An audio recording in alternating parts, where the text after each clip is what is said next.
Hey there, internet friends. Welcome to another episode of That Nerdy Site Show, a weekly podcast where the team members from That Nerdy Site get together to talk about our lives and all of the nerdy things we love about them. I'm your host, Trevor Starkey. Joining me this week, we have Cameron Abbott. How you doing, Cameron? Hey, what's going on, nerds? What is going on? Cameron may occasionally, for our video viewers, be a little distracted. He's basically trying to stay in Final Fantasy XIV online, stay logged in as we record today. So, just bear with us. We'll talk kind of our early Final Fantasy XIV thoughts and impressions and the struggles of getting logged in and facing off those queues and those 2002 errors this weekend. We'll also be talking a little bit about Shin Megami Tensei 5, Persona 5 Strikers, and Tick Tick Boom. So stay tuned for that, or if you have any personal preferences, you can find the time codes in the description below. A little bit of housekeeping. If you like what you hear, please remember to like, subscribe, rate, review, share the podcast everywhere you can. This month on That Nerdy Site stuff, we got That D Plus show doing some holiday specific episodes. We did the Santa Claus this last week. This coming week, Frank and I sat down and recorded Home Alone 2 Lost in New York. We actually sat down and recorded that today, a few hours ago, as of Cam and I sitting down here. And we got like Jingle All the Way kind of in the queue. And then something else, and then we'll wrap up the month with the Book of Boba Fett when that comes out here at the end of the month. So stay tuned for all that fun stuff over on That D Plus show. And then, yeah, it's pretty much we're kind of head down, trying to play all the final games for Game of the Year stuff, because we'll be kicking off January with a whole bunch of Game of the Year conversations. Oh man, so like it's been a busy end of the year, that's for sure. So Logan and I talked about this a little bit on last week's That News You Care About, because I've been playing a ton of games this year. Logan, not so much. So I kind of was curious, Has what Logan games... been playing games this year? A little bit, here and there. I don't know if he'll have enough for a top 10, but we'll see. Basically it was like, so what games are you still going to try and get to by the end of the year for Game of the Year conversation stuff? And I was kind of curious what his thoughts were, and he was curious where I was at. And I've been keeping up in the GG app with like pretty much everything I wanted to play that came out that has come out this year. I've played and kept up with. The handful of things that are still on that list are Endwalker, are Solar Ash, which I've started playing a little bit now that it's out, Halo Infinite's campaign, and I think that's it. I think those are the only games still on my to play list. The other stuff I talked about was I want to give Death's Door another shot and maybe Returnal another shot to just see if they'll actually, make the grade for me, or if they'll still just kind of be in the hey, these aren't kind of my cup of tea games. But yeah, so the end of the year here for me, not a ton of let me go back and play these games I missed, because feel like I've done a pretty good job of kind of keeping up with the stuff I would generally consider for Game of the Year anyway. So, based on just the fact that you've been playing Shin Megami Tensei 5 and Persona 5 Strikers, you're clearly playing some catch up there. Yep. Sorry. My phone was going off, and I didn't want it to keep going off while we were recording. Fair enough. I've been honestly, it's really on me. Towards the beginning of the year,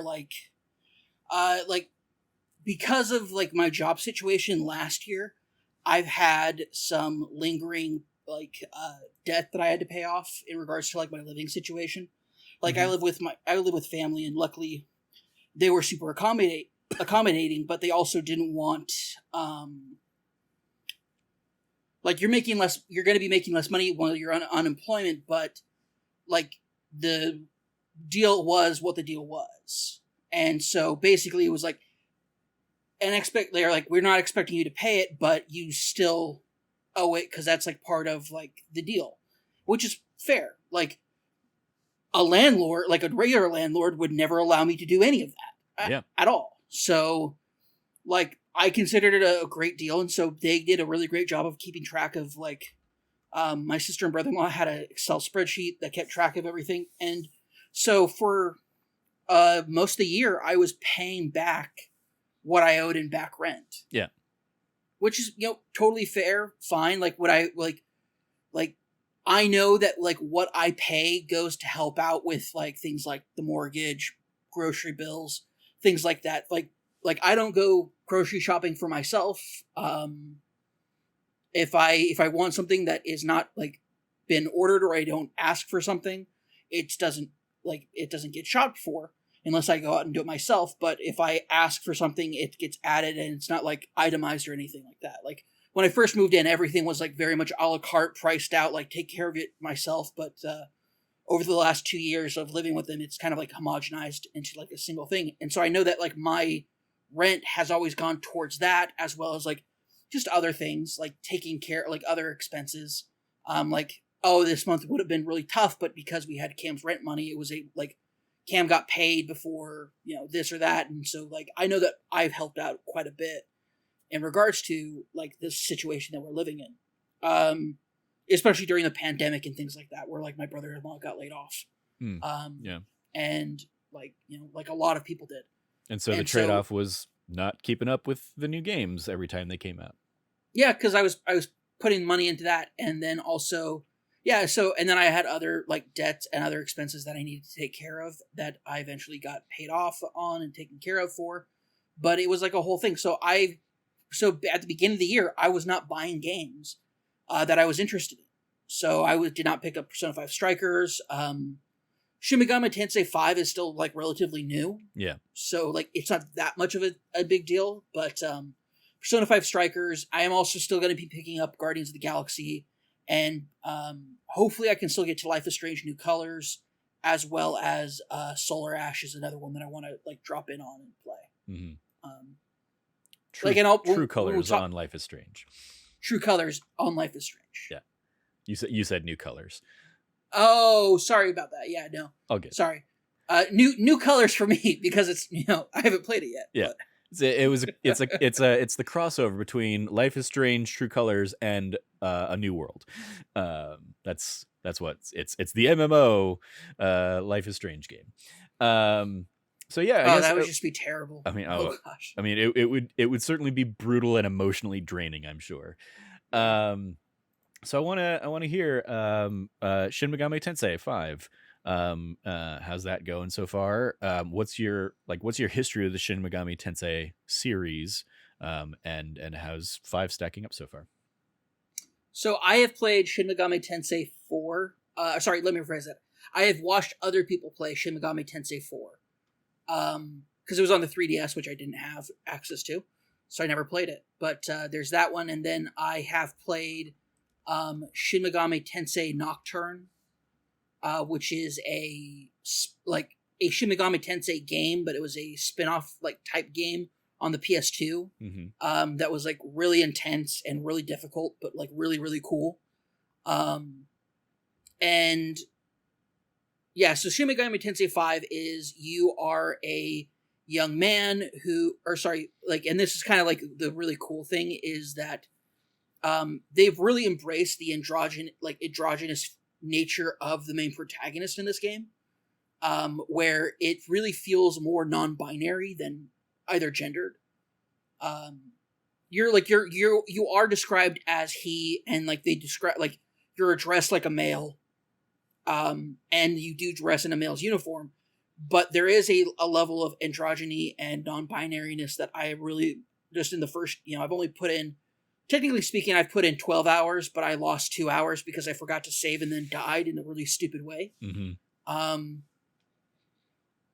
I saw you tweet something out like that, and I was like, "Oh, fuck games that don't have autosaves in 2021." It's a staple of the series, though, is that like yes, but games can get better. That's something for they sure, should learn. for sure. It's weird because like save points aren't just save points; they are like Shin Megami Tensei games oftentimes don't have hubs or towns or anything like that in them, and so your save points are also like your marketplace. and also like where you do like other stuff too, and like in which is a something that's pulled from other Persona games, or pulled into the Persona series, I should say. Yeah. People were confused because they're like, this does not look like Persona that I know. It's like, because it's not. Yeah, but Shin Megami Persona spun off from Shin Megami Tensei, correct? Yeah, yeah, it did. Oh yeah, major wise. They share the same kind of like bestiary. Yeah, when it comes to demons. Yeah, I always see Jack Frost pop up in those games. I'm like, hey, I recognize that one. Yeah, there's Jack Frost. There is there's all the same demons, but instead of demons just being something that you summon in the game, demons do take a much greater focus in the Shin Megami Tensei series. Like the big end, like game summons of characters like Satanel, Lucifer, all these like different like godlike characters or like mythos characters. And like Shin Megami Tensei in particular really pulls a lot from Judeo-Christian Islamic like mythos in a really big way in its storytelling, because it's usually a story about order versus chaos, God versus Lucifer, and like that's a big theme of this franchise, which is in direct contrast to demons being just something that exists within the subconsciousness of mankind in the Persona series. And so when you're drawing them out, you're drawing out facsimiles of these creatures and identities, and not them themselves. I mean, Persona 5, the spoilers for that game, but the end boss was the God and the Holy Grail, and you basically played through the 7 deadly sins of that game. Yeah, so, that one's and that's the thing. I think Persona 5 is probably the one that gets most thematically tied to Shin Megami Tensei, which is interesting because in the Shin Megami Tensei games, oftentimes the location, even in the games where it takes place in a post-apocalyptic world, it's still Tokyo. And definitively the Shin Megami or the Persona games themselves definitively do not take place in Tokyo until Persona 5. So I found it very thematic that like Persona 5 starts delving into these ideas of order and chaos and justice and like liberty and what does freedom mean, things like that are very big in Shin Megami Tensei games. Like the things that are like oh, it's cool that they're touching on it in the Persona games are the themes that are the defining set pieces of Shin Megami Tensei games. I will say, however, I'm only like early on in the game, and so I'm sure that there is like plenty more of the of what I could expect going forward with this game. But in Shin Megami Tensei 4, they really created a cast of characters that took kind of center place about the in the world and what was going on, and you have like these comrades that you really cared about, and because of their personal beliefs, caused like a fracture and schism in your group of friends, and it and who you side with, what path you take is a big deal in 4, as well as like whether or not you take the side of law of order or versus chaos in the previous games is also a big deal. It's just very fascinating. It's a very fascinating mythos that I've really enjoyed delving into in the past, and experiencing it for like relatively like the first time in a very long time. Because I for people who don't know, I'm a big fan of just the SMT Persona Devil Summoner games, like whether it's the Devil Summoner games from the DS era or the the SMT games. Also, like I really love the old Persona games. I've played through every mainline Persona game, and I will say like 3 is where the big like schism happens, where like it's basically a new that's where it starts turning into the modern Persona games we know now, versus like the spin-off. Like that's when it kind of like breaks away more from Shin Megami Tensei ideas into like what we associate now with Persona stuff. To the extent where Persona 4 Golden didn't have SMT attached to it, which is a marketing thing, because in Japan especially, you put Shin Megami Tensei in front of something and it sells. It's a very popular series, it will sell. Persona's the first spin-off of a franchise that I can think of, and like really off the top of my head, with except maybe like Mario is a spin-off of Donkey Kong technically. Sure. Yeah. So I don't really know other spin-offs that like have taken on like a series of their own, but like they know like Persona 5 came out without a Shin Megami Tensei attachment to it. And then like it has its own reiterations of, Royale and whatnot going forward. And it's been really cool to see kind of like Persona kind of take its own and take center stage in a lot of ways, because the SNT games have never been that big in the West. They've sold well enough. They sold well enough worldwide, but their bulk of sales always come from Japan, because it's a very Japanese like JRPG centric series with a massive pedigree. But like honestly, I from what I'm seeing from Shin Megami Tensei 5 is it feels a little backwards, but I'm still really early in on it. I haven't really met like the side characters haven't really been fully fleshed out. And to be fair, I'm probably like where I'm at in the game probably should be like within an hour. It's I'm the one that's put in like all that extra time. Like I'm the one doing that. So like I get like it's like you're that many hours in and you haven't really like scratched past the surface of it. It's true, but that's on me, because I want to be. The thing about Shin Megami Tensei games is that I like to power level early, so that I don't run into a situation where, like, because boss fights are hard enough if you're at level. If you're under leveled, they are excruciatingly painful and difficult. Yeah. And so I do not ever want to end up in a situation where I am under leveled in an SNT game. That happened way too much to me in Nocturne on the PS2, and I just hated it every moment of it. And did I Game Shark that shit? Yes, I did, because I was a child and not good at that game. Fair enough. Also, the reason why I picked it up is because you could unlock and get Dante from Devil May Cry. There you go. So if you don't have any other Shin Megami Tensei thoughts now, I'm sure we will hear more about it in the weeks to come. If not in Game of the Year conversation stuff. Mm-hmm. Do you want to pivot over to, in that same vein, Persona 5 Strikers? Sure. Persona 5 Strikers is really cool.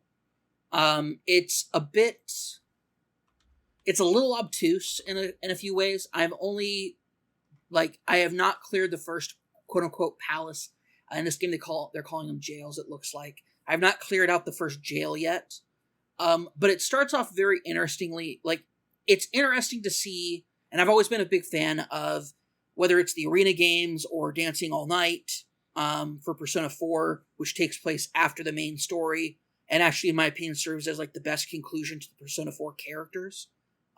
It's extremely, like, story-wise, it's extremely good. But we haven't really gotten that outside of Royal letting you play the second half of the year. Mm-hmm. So outside of that, Persona 5 has its own dancing variant, but I think it takes place more in the middle of the story or something like that. If I remember, it takes correctly. place. Yeah, it takes place before the last character joins your party. I would say is the best way to put it. Yeah, and like the same thing with Dancing Under Moonlight with Persona 3 also is like not a post-game story.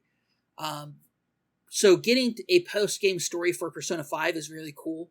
I'm of the opinion that I don't like the ending of like the very last part of the ending of Persona 5 Royale. They're kind of like reimagined end cutscene. I don't like. Because I really do prefer the original. Yeah, I'm with you on that. Yeah, a lot of people are like, "Oh, but it's like it has like it hints of this," and it's like, yeah, but it's totally not within like the framework of the ending being like. It's an ending for like yeah. two characters instead of the first one that was an ending for like your whole party. Yeah. And it sacrifices those really cool final moments where your party, it's like, we may not have access to the metaverse anymore. Sorry, this is spoilers for Persona 5, but that game came out years ago. And if you're listening to this podcast, you probably have played it. And if you haven't, shame on you. Like, end this podcast, go play it. All right, spoilers ahead. It is a, like, we may not be like the Phantom Thieves that we were before, but we're still a crew, and we still know how to operate. I mean, that's not. I don't think that's a spoiler, like unless you get like into the specifics of what's happening in that scene or whatever. But yeah, Yeah. I mean, it's whatever. It's such a cool, like, we're still a crew scene, and like they try to do that with. I like what Royal's ending as a whole does, where it gives, like, you know, where the characters are going next. And I like that. I like each character gets their own epilogue to like what their plans are next. And because your main character, you know, it's what's happening to them is, that's a spoiler, so I won't go into it. But like, I liked where it ends with that cutscene. So getting a post, back to the original point, getting a post game scenario with strikers is really cool, because it sets up as it's summer vacation. The crew is getting together in Tokyo to plan out kind of like what they're going to do now that they have time off. It's, in my opinion, I really love it. I think it's really awesome because it shows that, like, you know, there are some, like, the bonds between you as a crew have not ended. Everybody's got cell phones. Everybody's been talking on the Line app with each other, keeping in touch. And it's really cool. And like, you just go back and immediately it's like a welcome home. And it feels great. And then you end up, incidentally, the setup is like, there's a new app called Emma out, and it's basically a like digital personal assistant that's built around an AI. And I'm really early on, but what I think has happened is, and this is just theory, so no, it doesn't count as a spoiler. My theory is that somebody took the Metaverse app from Persona 5 and like restructured and recoded it to make a AI personal assistant. And it's clear that it still has ties to the metaverse, and it has like, it's a whole really cool sequence of you accidentally stumbling back into the metaverse and back into your powers again because of it. It's like completely unintentional by the villain, and it's really like a cool thing of like, oh yeah, like, and immediately it's like, we're back at it again. There's some mystery playing off with a recently discovered character, and there's some really cool, like, there's also, and it's like, so what's been happening over the past year, or like 6 months since you've been gone, is there are people who are acting like they've had their heart stolen, or like they're doing things that are like, was their heart stolen? Like the Phantom Thieves used to do, but it's not the same. It's different in a lot of ways. Like, there's not everything's the same. And but the police have labeled it the Phantom Thieves are back. And so, like, you know, but you know, because of events of the first game, there's like more, the police have a lot of in-depth knowledge about what's going on. And one of the characters that they've introduced that I think is going to play an interesting part is a detective. Not like a teen detective, like an actual like old grizzled detective dude who like kind of comes off as kind of like a little prickish. And I'm excited to get to know his character more. I've really enjoyed what I've played of it. I'm still really early on in the game. I think the game has, like, I've read it has like, you know, 20 to 40 hours of content still. And like, we'll see how far I get into it before the end of the year, but like, it's just been great kind of like dipping my toes back into that water. And it's funny because I hopped into it right after I played Shin Megami Tensei 5. And it's like, man, they've really gone in completely different directions with these franchises. Yeah. To the point where it's hard to, if people were to look at Shin Megami Tensei 5 and Persona 5 Royale and be like, oh, they use the same monsters.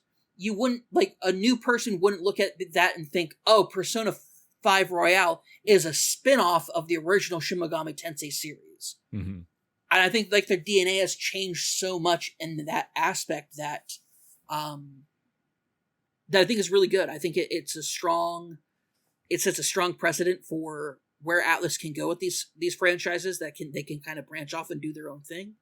But at the same time, like they did with 3 and 4, but at the same time, they can kind of go back to go back to the well and be like, well, hey, how do we reinterpret and remix these ideas of society and chaos? And like Persona 5 is like, you talk to some people who live in Japan or, have spent a lot of time there, and they say, Persona 5 tackles a lot of problems that a lot of young people see in Japanese society.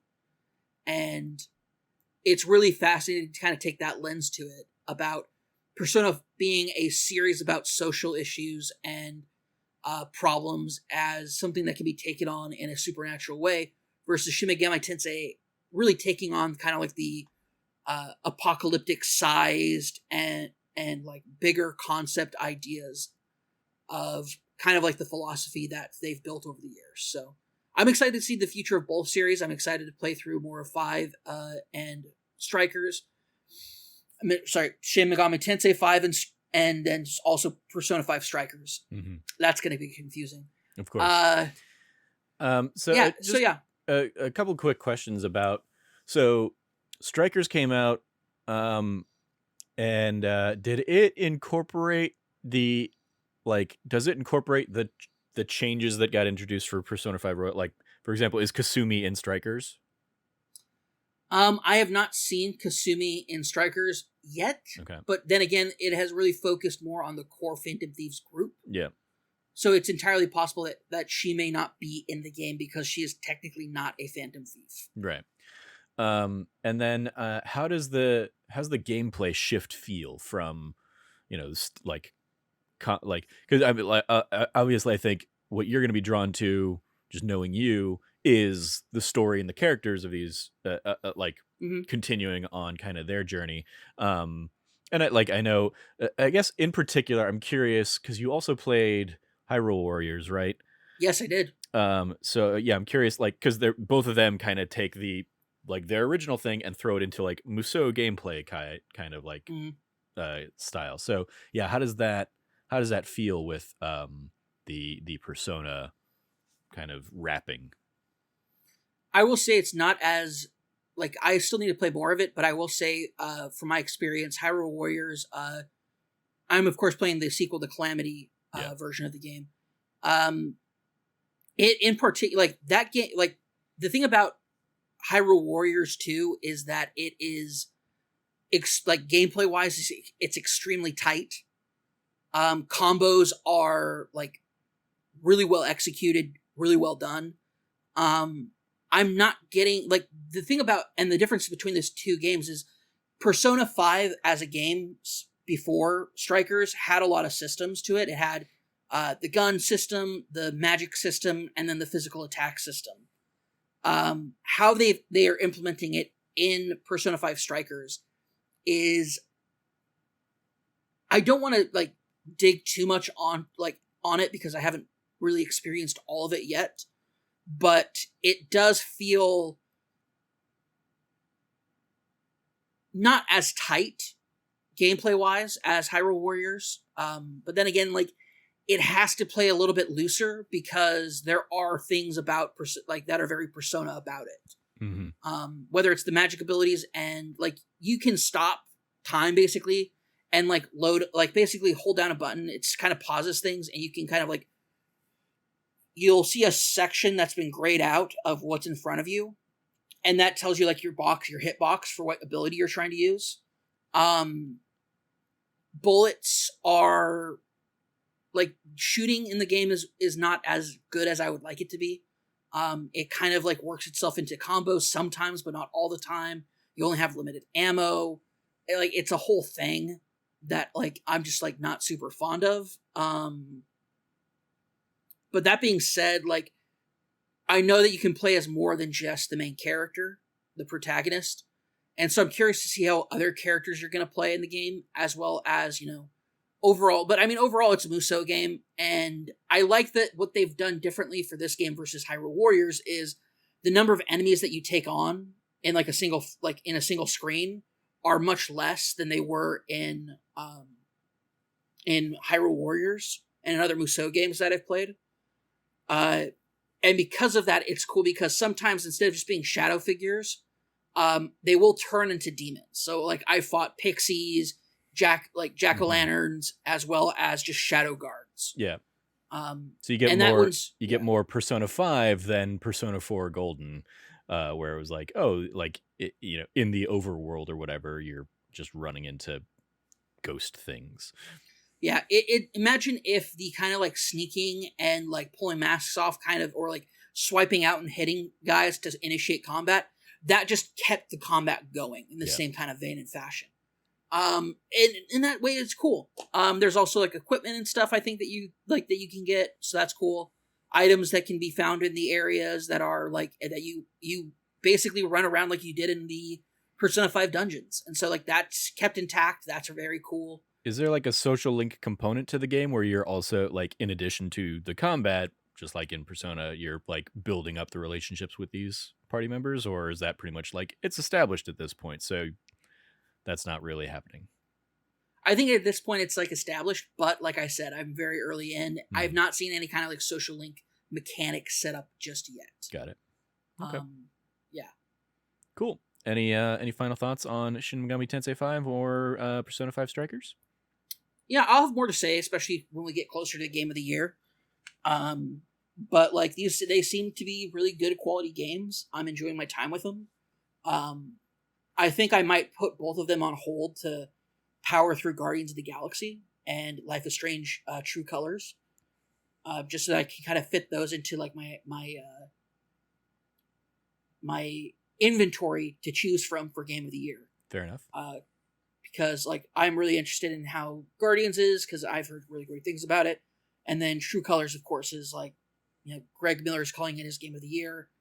I'm curious as well. You said that you thought that I would really like it since I really love the first one. Mm-hmm.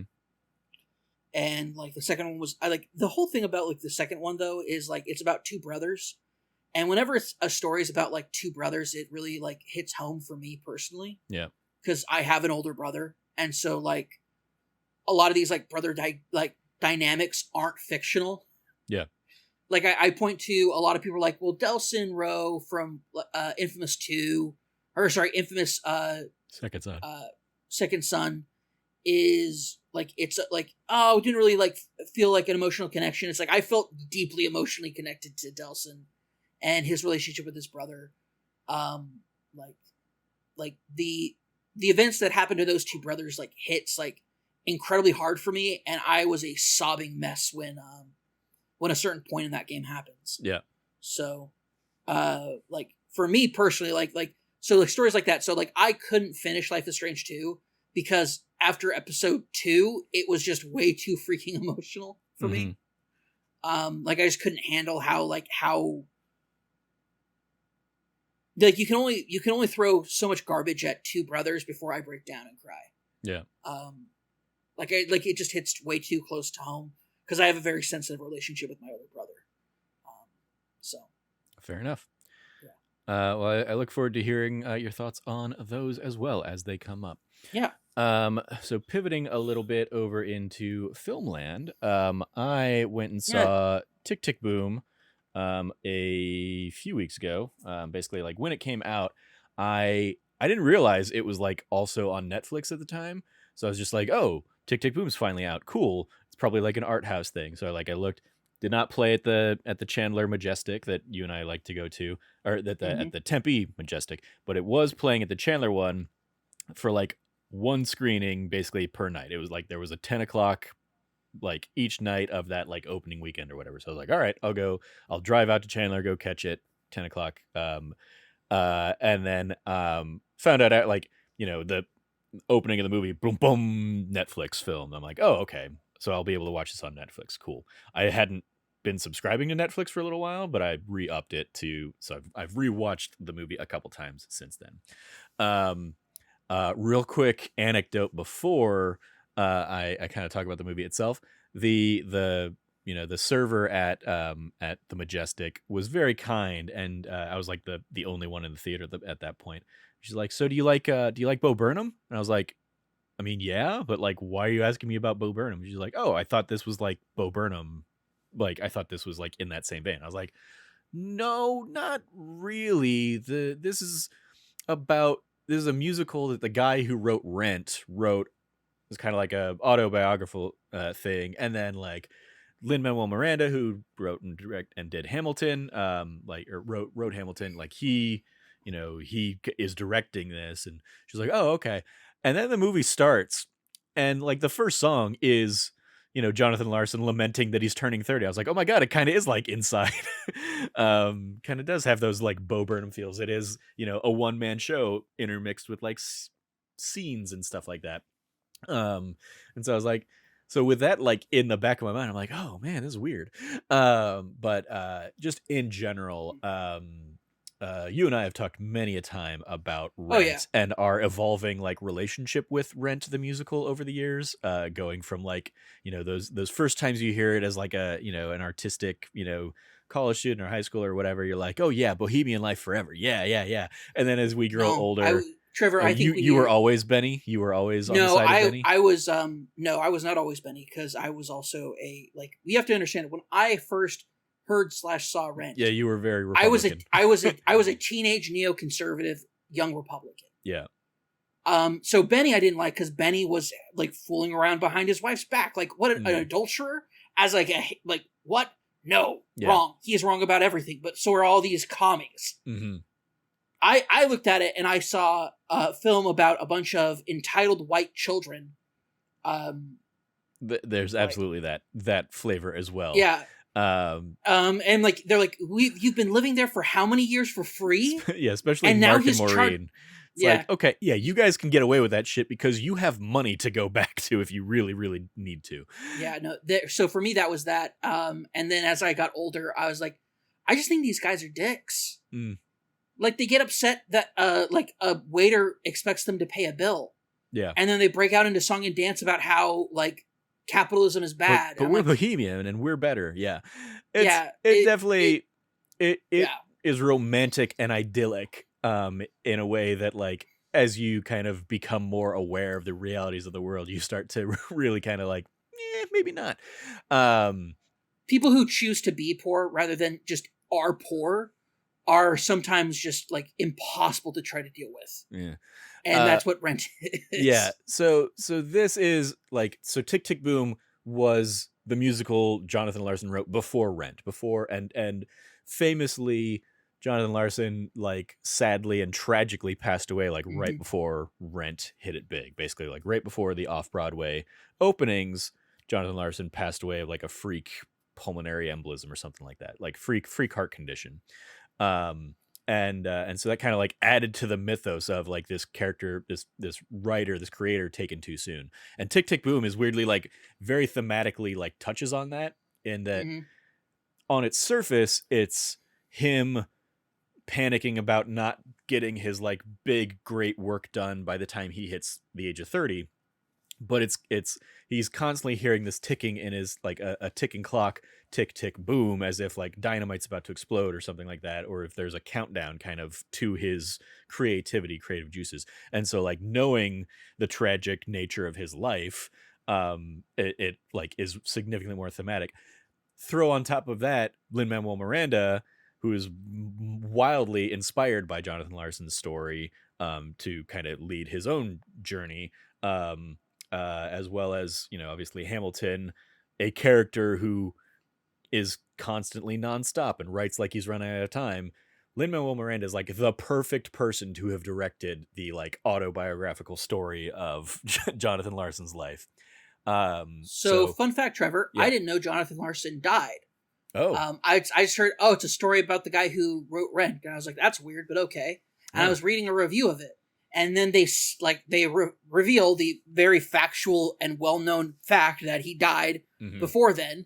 And I'm like, I'm reading it, and I'm like, oh, it's called Tick Tick Boom because he dies at the end. He thinks it's about his creative life, like creative ability going to expire, and so that's the Tick Tick Boom. But in reality, the Tick Tick Boom was his heart all along. Yeah, I mean, like, in the reality of life, yes. In the story does not it touches on the fact that he's going to die, but like the story of the Tick Tick Boomness is basically like, it's the play Tick Tick Boom, which he wrote about an earlier play that he wrote and tried to produce called Superbia. Um, and and so basically like Tick Tick Boom was like his one man kind of monologue thing. And then the next thing he would write after would be Rent. Um, and that would blow up. So they kind of like they touch on like in the same vein of like, you know, here's what happened to these people in real life kind of thing. They do that and they say like, you know, tragically we lost him before, you know, his wild success. But the movie is not about him dying. The movie is about him trying to create this thing, trying to get this work shot off the ground while he's dealing with his lies, while he's dealing with like this panic of turning 30 and, you know, not having achieved as much as Sondheim had at that time, and all his Oh other yeah, it like has a lot. Also, Sondheim just died too. exactly, That's yeah, really like crazy. Sondheim, who is played by Bradley Whitford in the film, but Sondheim also makes his own voice cameo in the film, because at one point Sondheim leaves a voicemail for Jonathan Larson, and Lin-Manuel Miranda has been out there telling the story about how Sondheim kind of was like, this doesn't really feel like what I'd say. Do you mind if I give it a pass? And if the person that you'd hired to play me can't do it, I'll just record it and you can use that. And Lin-Manuel was like, oh yeah, no, sorry, we can't get Bradley back. You just do it. So yeah, it ends up having kind of the final performance of Stephen Sondheim in it. And I saw it like before he passed. So that was Mhm. like another layer of like tragedy because he is within the show itself, he is such a figure. And then couple that Well, with the fact yeah. that I also watched The Unsleeping City not too long ago in Mm. Dimension 20, where Stephen Sondheim routinely makes cameos and stuff. It's been a very Sondheim filled couple of months for me. Um, and so yeah, that was just an He's a extra creative layer genius, man. of Stephen tragedy. Sondheim is awesome. Indeed. But so back to Tick Tick Boom. Tick Tick Boom is basically like this artist's journey about trying to get their first Mhm. work kind of produced, and the struggles, you know, he deals with that. He's also working as a waiter. He's working the very bohemian lifestyle. But it is like also apparent that like he could be doing more. He's actively not taking the job that's kind of like dangled in front of him for a marketing firm kind of thing, and because he doesn't want to sell out and stuff. Like he's very much like the Mark character from Rent, unsurprisingly. um and so like it's a fascinating combination of all of those other elements. If you know Lin-Manuel Miranda's work, if you know Jonathan Larson's other work, namely Rent, and know these characters, know all of these actors, because there's a whole other like layer of like pretty much everybody in the movie is connected either to Rent or Lin-Manuel Miranda productions, be it In the Heights or Hamilton, or sometimes both. Like Vanessa Hudgens is in there, and she has been in productions of Rent as Mimi. She's been in the Heights. um so there's like layers upon layers upon layers of like amazing cool theater nerditry in this, let alone they have a few scenes that are just like cameo central. Like there's a scene where Jonathan Larson is like performing a workshop, and this is where like Stephen Sondheim kind of enters the story and kind of gives him some feedback and notes. And they talk about the fact that like this workshop, you know, that Jonathan Larson attended for many years, is, you know, filled with aspiring writers. And you look at the kind of the audience of aspiring writers, and it's like Stephen Schwartz and Jason Robert Brown and like a ton of other like playwrights and singer songwriters, composers, and all that stuff. Just like they're littering the back of Alex Lacamoire, who did the music and the music for in both In the Heights and Hamilton. Like a ton of like familiar faces, including a ton of like Jonathan Larson scholarship or Jonathan Larson grant winners or something like that, like recipients of the award kind of created in his honor. And then there's another sequence that I won't spoil with like who all's in it, but they do there's a song in there called Sunday Brunch, basically, and it Mhm. is a direct reference to Sundays in the Park with George, a Stephen Sondheim musical. um and it's basically like Jonathan Larson working at the I think the Moon Dance Diner, and it's just like everybody in the diner is Broadway royalty. And he kind of like poses them in the same way that they do in like Sundays in the Park with George, and it's like an incredibly like beautiful, wonderful love letter to like Broadway, especially like knowing that a lot of the movie was filmed during the like COVID shutdown. It was like, hey, this is the community, these people need help, so let's use this film that we're making to help that community. They film on location in a number of places because that they never would have been able to do if things had been operating as normally, but because New York was shut down for a lot of it, they kind of were able to get to a lot of the locations that they otherwise wouldn't have. Um so all of that's like amazing. Andrew Garfield friggin' kills it. It's probably like my favorite thing I've ever seen him do, above and beyond Spider-Man, and I really like him as Spider-Man. I think he does a great job in those roles, even though I know we've had the conversation that like nobody buys him as a you know, a nerd because he's like a hot skater boy or whatever. But he's great here as Jonathan. Here's the thing: I would believe him as a theater nerd. Oh yeah. Oh, he's definitely a theater nerd. Because he's theater nerd through and through. Yeah. When it's like, but you can't like, I don't like. It's like, can you believe him as a nerd? It's like, yeah, but a very specific kind of nerd, and one nerd that's like only a nerd because they won't turn down their nerdiness around other people. Sure. Yeah.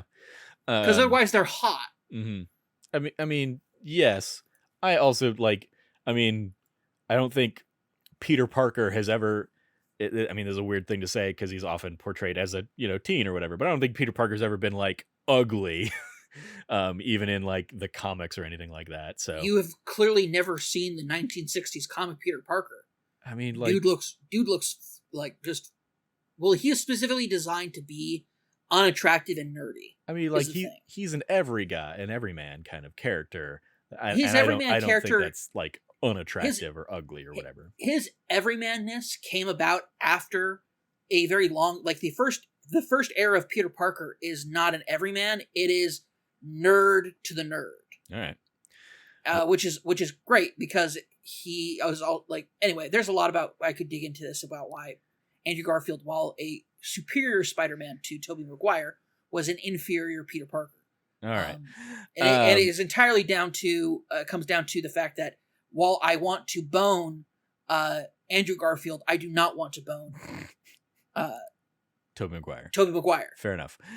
I had never actually, as much of a theater nerd as I am, I'd never actually listened to or heard Tick Tick Boom or seen Tick Tick Boom myself. I had a friend of mine who had been in it. Kind of, you know, a number of years ago, he kind of played the Jonathan Larson character. There's a friend I've seen in Rent as Mark a couple of times, kind of thing. Like he's like great. So I'm sure he like did a great job in the show. I just didn't actually end up making it out to see it.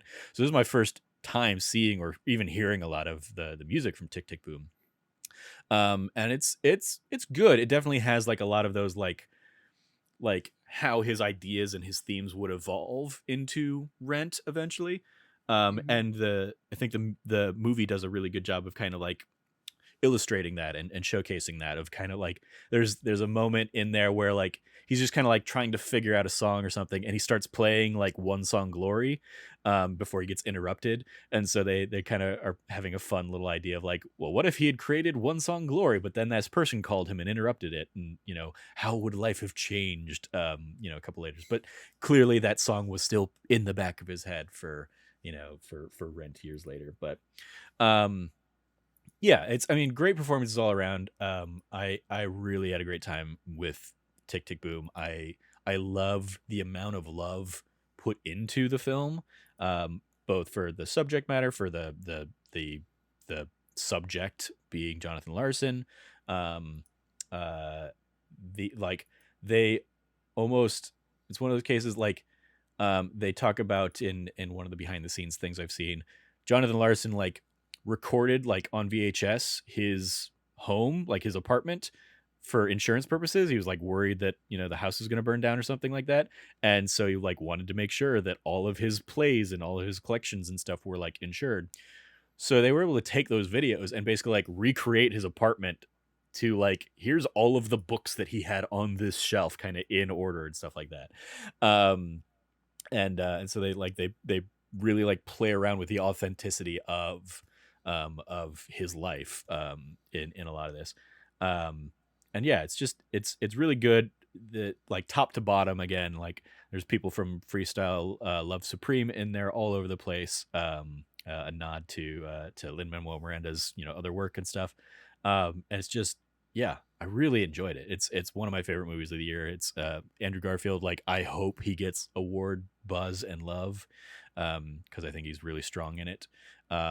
Alexander Shipp is really good in there too, as kind of his like romantic partner who's kind of being looked over in his pursuits of kind of the creative work that he's trying to do.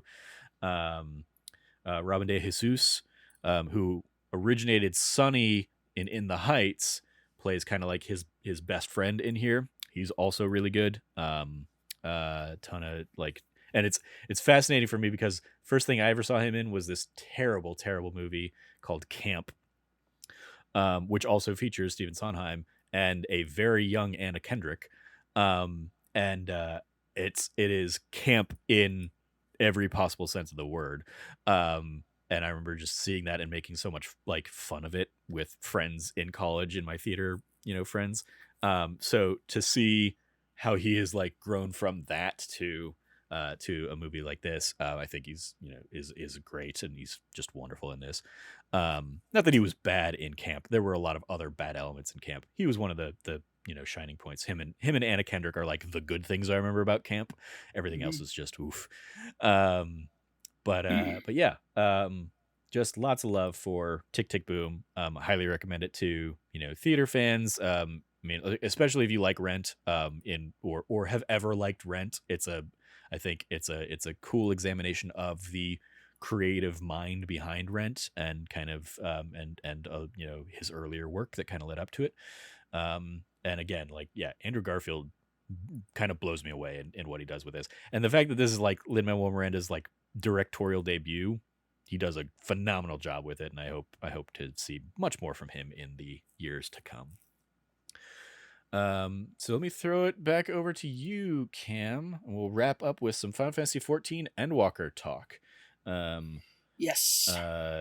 We've both. Speaking of which, let me move around a little bit here. Yep. Okay. All good. All right. I'm good. Yep. So I've not had a ton of time with Endwalker myself. We were talking a little bit before we started recording. I played it a little bit, kind of that first night. Admittedly, like as we're sitting here talking, it's still technically in early access. It still hasn't like officially released or whatever. But the first night of early access, I played like the first couple main missions, main story quest missions.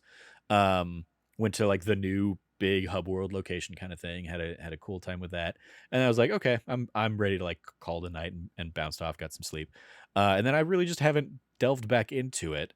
So I don't have a ton to say yet. You in particular, I'm kind of curious because you've basically been like you hopped in. You haven't done any of the story stuff yet. You just are leveling up a Reaper character. Yep. To kind of change your main on this. So how's that been? It's been interesting. I've never done so. In each expansion, they bring out with new classes. In Heaven's Word, it was the Dark Knight and Machinist and Astrologian. In Stormblood, it was the Red Mage and the Samurai. And then in Shadowbringers, it was Dancer and Gunblade. And so the two classes they brought forward for this one are Sage, which is the new healer class. Is the new healer class, showed off by Alphino, who is a character in the game, as well as Reaper, which is a completely new class design, never been in any Final Fantasy before, which makes it pretty interesting. It's extremely original, and its lore concept is very cool as well. Basically, the first Reapers were people who were unable to manipulate Aether, which is basically the key to you being able to use magic in this world. And because of that, they had to make certain pacts with basically demons. It's a very interesting class because it's not a spellcaster class. It is a melee class where you use a scythe to essentially deal out tons of damage. And it's been really cool to play. I like it a lot. The class-wise, it is all about it is all about moving and all about like position, like where you're not necessarily positionals as much as it is a matter of there's just so much momentum when you're playing this class of because the weapon spins around, so does your character. It's super flashy. It's a lot of fun. It has some like dark fantasy type tones to it, and so for me, it's just been an absolute blast playing. I've really enjoyed it. Now the downside is I have to level it up 10 levels to get to the point where I can then do main story quest stuff. Mm-hmm. And to do that, I have essentially I've never really done the Bojin Southern Front stuff outside of like what I needed to unlock my Dark Knight's relic weapon. So, needless to say, I've completely unlocked everything on the Bojin Southern Front now. I don't even know what this is. I've seen a couple like memes going around of like when you're the only whatever in because everybody's there trying to basically like power level these characters now, but I have no idea what this is. What is the Bojin stuff? So the Bojin stuff is in Shadowbringers, one of the patches was a kind of like, okay, everybody's back from Norvrant, the first. We're going to go ahead and move into like getting back to the war effort. Mm-hmm. And part of the war effort was, I just realized my camera's like super high. Has this just like that been the entire time? Yeah, you've basically been like at the bottom of the frame. Like you've been like down here the whole time, and like I've shifted you around a little bit, but yeah, it's pretty much just been like your chin up the whole time. it's pretty commonplace for these podcasts. So, all right, well, sorry about that. No I just worries. realized I looked at myself for the first time. I was like, oh no. But yeah, so Reaper has been super fun. The Bojin Front is essentially a kind of like a way of like getting back to the war effort. Mm-hmm. Boja is one of 3 kingdoms within the Final Fantasy Ivalice universe. Boja is one of the nation states that's classic for the Ivalice scenario, which is Dalmasca, Boja, and Zadnor are like the 3 countries in the area. And so Boja is the southern front. That's where the Bojin people are. Most of them are, in fact, the cat people, like not the Makote, which is the cat boy, cat girls, but rather the more Kimari type cat people. Yeah. I'm trying to remember. I'm blanking on what their actual race name is. In FF10, they're Ronso, but I don't know if they're Ronso here.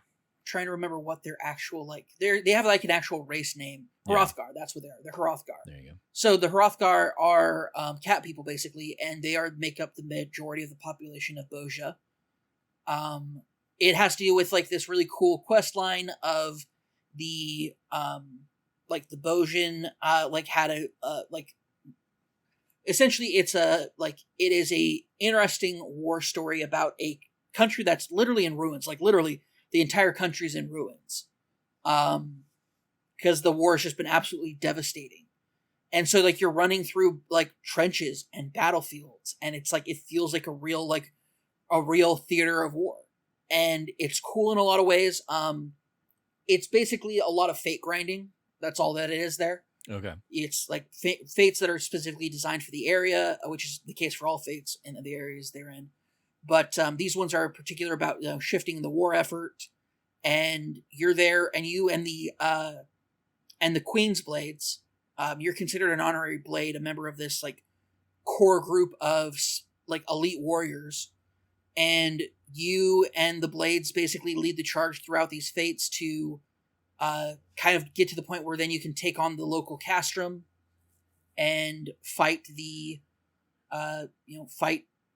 end bosses. I haven't done that just yet because it's actually pretty hard to do. Mm-hmm. But I finally hit level 80 between doing that and doing the doing that as well as doing the role quests in from Shadowbringers. Between those two, bouncing back and forth for like high level quest rewards. Okay. So I've been doing that, and then but mostly it's just been playing Reaper, just going through the Bojin Southern Front. And so the just for my own, like, is it like a dungeon? Is it is it just you're in an area and you're just bouncing from fate to fate to get like So the experience? it is a duty. So you end up going into like a Okay. specific duty trial like area, dungeon area. But instead of it being like a on rail situation or just a singular area for like trials versus and dungeons, it is um just an open area where the fates will spawn and you run to them, you join them, and you fight in them, and you get rewards based off of that, like you do with the basic fate system. Okay. It's really cool, but it's also like really like super super super grindy. Yeah. Like you don't get full access to the entire area. You have to unlock it by basically proving yourself in combat by increasing what's called a medal score, METTLE, medal as in bravery in combat. But basically, yeah, you do that, and you eventually grind your way to unlocking the entire area and the final dungeon. And yeah, I like it. It's been super cool, like actually playing through the stuff that I ignored. Because I told you before, and I've said on this podcast before, I have not done everything in Final Fantasy XIV. Yeah. There's so much stuff I have not done that I've not completed. So this is pretty much and is this just like, oh, there's just a shit ton of experience to be there, and that's why a whole bunch of people are like, that's where they're level grinding right now. It's like, yeah, well, I saw like you basically being like, I'm gonna do that, I'm gonna do the duty roulettes or whatever. And that's, I mean, like, as somebody who when I was playing my black mage up, just in general, I was doing like the the duty roulette like once a night, so I was doing like the praetorium or whatever, and I was getting like millions upon millions of experience points each time I did that. So like I was like, yeah, this is why I'm super over leveled and ready to like hopping into Shadowbringers at level 80 pretty much already. So it almost like it made it, I was like sad because I was like, so much like all of this story experience points are going to waste. I should switch classes. I didn't, but I was constantly thinking about that. that's totally fair. The main story quest gives you the best experience allotments. Yeah. And then after that it's duty roulette, and then after that right now it's Boja. So I basically ran through my regular duties to get as much experience as I could, and then from there swapped over to Boja, did a bunch of Boja, and now I'm level 80. And then I've been also playing through the Reaper quest line, and the Reaper quest line for the job quest is super freaking good. It's super cool. I like it a lot. It's the like kind of situation that you end up in to becoming a Reaper is kind of like but it leads into some really really cool stuff. And essentially the Reapers in this game, so the Reaper is a particular profession, but the Reaper that you learn from is part of a group called the I think it's pronounced Lemures or Lemure or something like that. It's LEMURES. Okay. So not lemurs, like I thought it was. It's pronounced differently. Okay. But yeah, so it's RES, yeah. Anyway, it's like it turns out they're actually like all Garlean exiles. And it's basically this entire like quote unquote family, this familia is made up of Garlean exiles who are kind of living on the lam. Like technically they're imperial citizens, so they would be targets for persecution and prosecution by the city-state governments in Eorzea. So they have to stay on the down low in Eorzea, but also they can never go back to the Empire, because if they go back, they'll be killed. Yeah. Because they had to leave for that very reason. Like you meet people and you find out kind of just like it's really cool meeting people, and they're like, yeah, like I was a like proud Garlean soldier, like commander, captain. Like my future was like very much very promising, but then like I couldn't help but notice that like we weren't liberating people, we were enslaving them. And kind of like people who wake up from what one of the characters calls the Great Garlean Dream. And so it's cool to kind of see like these like people who are like, yeah, no, we realized I was the bad guy, like we were the baddies, and so we took off, and it's like, oh cool. And so like you meet a bunch of people like that throughout the quest line, and you kind of get to know like what it's like being a Garlean in exile, which is for like where you're at in the story is kind of like, well, there's gonna be a lot more of you. So Yeah. Yep. yeah, Be and it's a prepared whole to open up your ranks. yeah. Yeah. So it's a really cool thing to do, and it has to do with like there's a whole like void sent like demonic like quest like part of it, and it's very cool. And then you find out that it has like, because it's Garlean, it has like certain things happened because Emmett Selk existed as Solus Von Gaius, the emperor, Mm-hmm. the first Garlean emperor. So yeah, it's cool. Like, it is so cool to kind of see like what certain things are also like tied into the main story a little bit, Mm-hmm. as far as just like consequences of what it's like having an Ascian as like your Effectively ruler. your patron saint. Yeah, your ruler, patron saint. Like, it's a whole thing about it, and it's really cool. I liked it. I've been enjoying it a lot. I'm really, really, really excited to hop into the main story quest after I wrap up the Reaper quest line up to 80, and then hop into the actual game, like the actual Endwalker meet. Yeah. I'm super stoked to get into that. So. Yeah. Me too. And it's definitely like, as I was wrapping up the Shadowbringers patches and stuff like that, I was sitting there constantly like, do I want to try and switch and be a sage? Do I want to try and switch and try like a healer class or something like that? Or like, I was reaching that point where I was like, I'm comfortable. I'm sure I am nowhere near like efficiently and effectively being a black mage. I'm sure, like, looking at some of the rotations that like I'm like, oh, I have never used that spell. I should probably start figuring out how to work that into the rotation or whatever. Um so like, but I, it especially until like the last 15 missions or whatever, I wasn't encountering issues because I was playing all this like super old stuff at such a high level.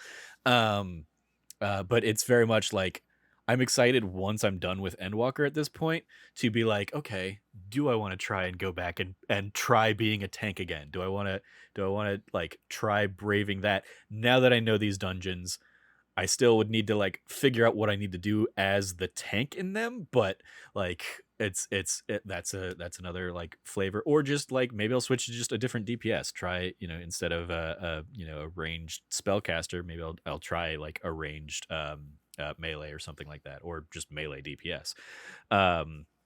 So yeah, Yeah, I'm excited at the prospect of working towards another class.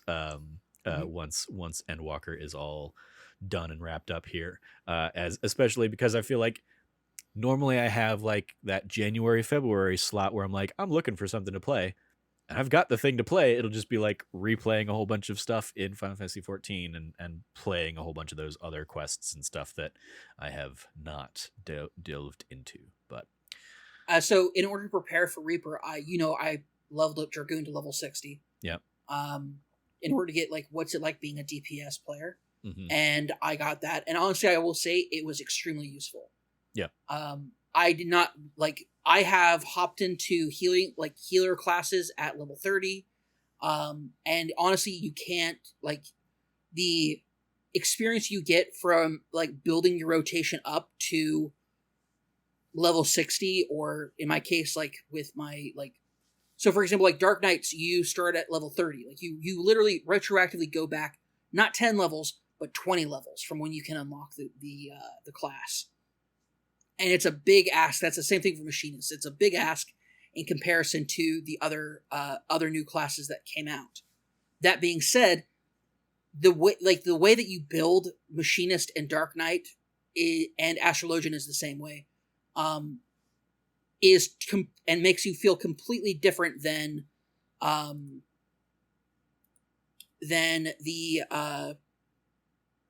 if you get a class and then all of a sudden you have to like learn an entire complete rotation. Like, you don't build towards that rotation, and so you don't have that experience in it. And so I really do I like the idea that you start at a later level, that you don't have to start from level 1. But I think that there is a detriment to not having that building block. And I think that by doing Dragoon, I did help myself quite a bit in the transition from Dragoon to Reaper is a hell of a lot easier than it would have been doing a transition from Dark Knight to Reaper. Yeah. Um, I dabbled very briefly with like Red Mage, and like Red Mage you start at like, I think level 50. mhm. And like I've just suddenly got a whole bunch of stuff, and I'm like, I don't know what I'm supposed to do with all of this. I don't know what. And so like, because I have not been one of those like, let me look at the rotation and figure out what I need to do to min max this Red Mage kind of like play style. And so like in the handful, like the couple little like intro missions or whatever I did for it, I was just like, there's so much here. I'm probably failing miserably. Like, hey, you have to balance your white and black magic. I don't know what white magic is because I've been a black mage this entire time. Yeah. um so yeah, Imagine that. Imagine going from playing just a melee class, like a Dark Knight or a Warrior, to then trying to hop into doing a magic class like Red Mage. yeah, Like, it's so confusing, and yeah. it's so. But like, eventually you can get it down. Like, I have a Red Mage. I think that's like level 56. Mhm. Like, it's a cool class. I really like it, but it's also just there's a lot to it. Yeah. It's the Yeah. thing that always gets me when like because what it's only been in like the last couple expansions, but when you hop into a duty and it's like you're gonna be playing as Alphino for this mission or whatever, and I'm like, I don't know their attacks, I don't know what any of these things do, I don't know what, like, you've given me 3 attacks to use, I don't know what is good and what is bad or what any of these do. So like I'll punch one, I'm like, oh, apparently that's my heal. Okay, well, I just kind of wasted that and gotta wait 2 minutes for that to restore. So hope I don't die. That's kind of how it works, man. Yeah. Those duties are tough. Yeah. But yeah, I'm looking forward to finally hopping into Endwalker. If not here in the next day or so before my trip, then definitely like when I'm back. And I feel like this will very much be like the game to pretty much finish out the year for me. I'll hop into Halo Infinite while like when that comes out and play through the campaign of that. But then I'm gonna just keep coming back to Endwalker to wrap that up, especially because my subscription renewal just renewed recently, and I was like, oops, renewed for probably longer than I maybe needed to on that, but whatever. So yeah, looking forward to Endwalker, and then also, you know, at some point you and I'll have to hop in and try some of those other, you know, alliance raids or some of those other things that I've missed in the rush to just play through kind of the mainline stuff. I will have to say, by the way, the number squish is not as bad as I thought it was going to be. Okay. It like the new echo that they give you for undersized parties is actually really, really good. I'm sure people with more experience will have more nuance to say about it, but my experience briefly with it when trying to fill out my journal for my Reaper class to help give me a level boost to 71 so I could start doing more stuff was super good. Like, it was super easy to do. Like, I really didn't notice that much of a difference. Okay. That being said, I was not trying to do the harder single content, so we'll see. Yeah, fair enough. Cool. Well, I think that is going to wrap us up for this week's episode. Thank you, Cam, for joining me to chat about all these fun, in large part Japanese RPG adjacent things. Let's go around the metaphorical table with any plugs we might have. You can follow Cameron at Rev Cabot. Anything you want to give a shout out to there, Cam? Yeah, I do. Trevor and Frank just finished recording the D Plus show for Home Alone 2, Lost in New York. I'm, you know, as somebody who's not that big into Christmas, I always really enjoy it when people who are more into Christmas get to celebrate it. And this is kind of our way at that nerdy side of celebrating Christmas, the same way we kind of celebrate other holidays, which is enjoy, like, bring in some Disney flair with it. And so, like, if you are interested at all in those films, go check them out. Check out those episodes of that D Plus show. I have no doubt that between you and Frank, you guys had a blast talking about Home Alone 2. So. Yeah, that was a lot of fun. That episode will go live for everybody Friday. We basically recorded it early because I'm going to be in Disneyland when we would normally record that show. But yeah, check that out. If you want our thoughts on the original Home Alone, you can go catch that from last year's That D Plus show. Or the Santa Claus 1 or 2. Yeah, there's plenty of holiday themed content out there for you on That D Plus show, be it last year or this year to come. So thank you for that. Shout out to Cam. You follow me at Trevor J Starkey. I will give a shout out to the Let's Plays that are going to go up this week on the YouTube channel, youtube.com/that nerdy site. Tuesday we're going to do IGN 25 the game. I basically sat down and played that little like browser game that they released in celebration of their 25th anniversary.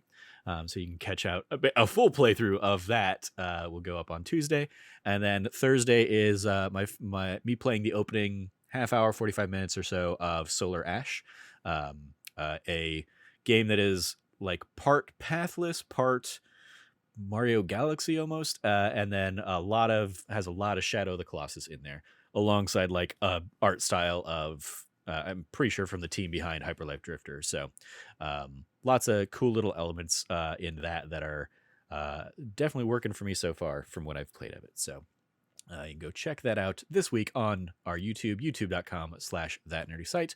You can follow all of us over at That Nerdy Site, or go to thatnerdysite.com for all the latest from us. Once again, if you liked what you heard, please rate, review, like, subscribe, share the podcast with your friends, all that fun stuff. Thank you again for listening. Thank you, Cam, for joining me. Have fun getting back to Endwalkers there. As always, stay nerdy and be good to each other.